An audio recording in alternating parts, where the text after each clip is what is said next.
आणि सुरुवातीलाच बीड प्रकरणामध्ये अत्यंत महत्त्वाची घडामोड संतोष देशमुख यांची हत्या का झाली या संदर्भात काल बीडमधील जिल्हा कोर्टामध्ये एसआयटीने अनेक खळबळजनक दावे केलेत। 2 कोटींच्या खंडणीच्या प्रकरणामधून संतोष देशमुख यांना बाजूला करण्यासाठी कट रचून हत्या केल्याचा दावा एसआयटीने केलाय।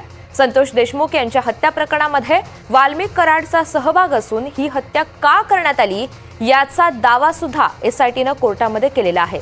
अवादा कंपनीची बाजू घेत संतोष देशमुख यांनी सुदर्शन घुलेला आव्हान दिलेलं होतं। संतोष देशमुख खंडणीला अडथळा ठरले म्हणून वाल्मिक कराड आणि इतर आरोपींनी संतोष देशमुख यांची हत्या केली असा दावा सुद्धा एसआयटी कडून करण्यात आलेला आहे। अवादा कंपनीचे प्रकल्प अधिकारी शिवाजी थोपटे यांना वाल्मिक कराड यांना थेट धमकी देत 2 कोटींची खंडणी मागितली असा सुद्धा दावा यामध्ये करण्यात आलेला आहे।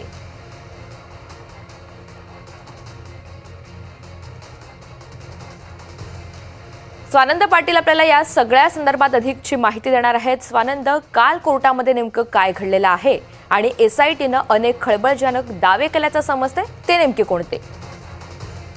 ऋतुजा, आपण काल दिवसभरात बघितलं तर वाल्मिक कराड याला बीडमधील कोर्टात हजर करण्यात आलं आणि याच ठिकाणी जे आहे ते आता कुठेतरी हत्या प्रकरण आणि खंडणी प्रकरणाचा थेट संबंध असल्याचे देखील जे दावे आहेत ते सगळे दावे एसआयटीने कोर्टात केलेले आहेत।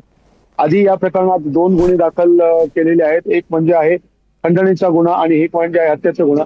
मात्र काल जे न्यायालयात एसआयटीने दावे केले की जी घटना झाली 9 तारखेला त्या दिवशी दुपारी 3:20 ते 3:30च्या दरम्यान काही फोन कॉल केले गेले होते। हे फोन कॉल देखील कराड आणि त्याच्या साथीदाराने केले, कराड घुले आणि जे हे आहेत साठे यांच्या साथीदाराने केले। त्याचबरोबर जर बघितलं तर जी आधी अवादा कंपनीला 2 कोटींची खंडणी मागण्यात आली होती, या खंडणीसाठी जे संतोष देशमुख आहेत हे अडसर ठरत असल्याचे देखील जो मोठा दावा आहे हा काल एसआयटीने न्यायालयात केला आणि याच अडसर ठरत असल्यामुळेच कराड चाटे आणि घुले यांनी कट रचून जी आहे संतोष देशमुख यांची हत्या केल्याचा दावा देखील एसआयटीने कोर्टात केलेला आहे। कारण जे 6 तारखेला जे भांडणं झाले होते अवादा कंपनीच्या स्टोअर यार्डवर हे देखील आणि ते भांडणं सोडवायला देखील संतोष देशमुख त्या ठिकाणी गेले होते